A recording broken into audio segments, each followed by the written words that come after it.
ಹೋದರೆ ನಾವು ರಾಜ್ಯಾದ್ಯಂತ ಭಾರತೀಯ ಜನತಾ ಪಾರ್ಟಿ ರಾಜ್ಯಾದ್ಯಂತ ಇದ್ರ ಬಗ್ಗೆ ಪ್ರತಿಭಟನೆ ಮಾಡ್ತೇವೆ, ಹೋರಾಟ ಮಾಡ್ತೇವೆ. ಯಾವುದೇ ಕಾರಣಕ್ಕೂ ಸಚಿವರನ್ನ ಮುಂದೆ ಬರೆಯೋದಕ್ಕೆ ಬಿಡ್ತಕ್ಕಂಥ ಪ್ರಶ್ನೆ ಉದ್ಭವ ಆಗೋದಿಲ್ಲ. ಹಾಗಾಗಿ ರಾಜ್ಯ ಸರ್ಕಾರ ಎಚ್ಚೆತ್ತುಕೊಂಡು, ಮಾನ್ಯ ಮುಖ್ಯಮಂತ್ರಿಗಳು ಎಚ್ಚೆತ್ತುಕೊಂಡು ತತ್ಕ್ಷಣ ಮಂತ್ರಿಯನ್ನು ವಜಾ ಮಾಡಿ ಮಂತ್ರಿನ ಸಂಪುಟದಿಂದ ಕೈ ಬಿಡಬೇಕು ಅಂತೇಳಿ ನಾನು ಈ ಸಂದರ್ಭದಲ್ಲಿ ಆಗ್ರಹವನ್ನು ನಾನು ಮಾಡ್ತಾ ಇದ್ದೇನೆ. ನಾಗೇಂದ್ರ ಅವರು,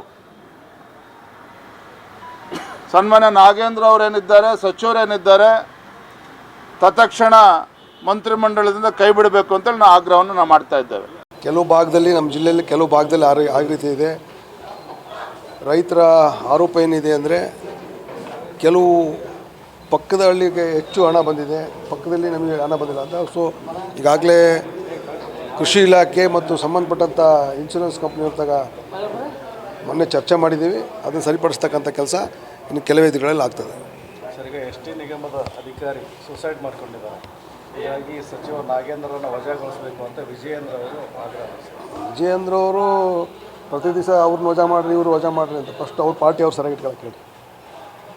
ಯಾರೋ ಅಧಿಕಾರಿ ಅಲ್ಲೆಲ್ಲೋ ಯಾವುದೋ ಕಾರಣಕ್ಕೆ ಸೂಸೈಡ್ ಮಾಡ್ಕೊಂಡಿದ್ದಾರೆ ಅನ್ನೋದು ಗೊತ್ತಿಲ್ಲ. ಅದಕ್ಕೋಸ್ಕರ ಒಬ್ಬ ಸಂಬಂಧಪಟ್ಟಂಥ ಮಂತ್ರಿಯನ್ನೇ ರಾಜೀನಾಮೆ ಕೇಳೋದಂದರೆ ಸಾವಿರಾರು ಜನ ಎಂಪ್ಲಾಯ್ಸ್ ಇರ್ತಾರೆ. ಸೊ ಯಾವ ಕಾರಣಕ್ಕೆ ಒಬ್ಬ ಅದು ನಿವೃತ್ತಿ ಅಧಿಕಾರಿ ಅಲ್ಲ.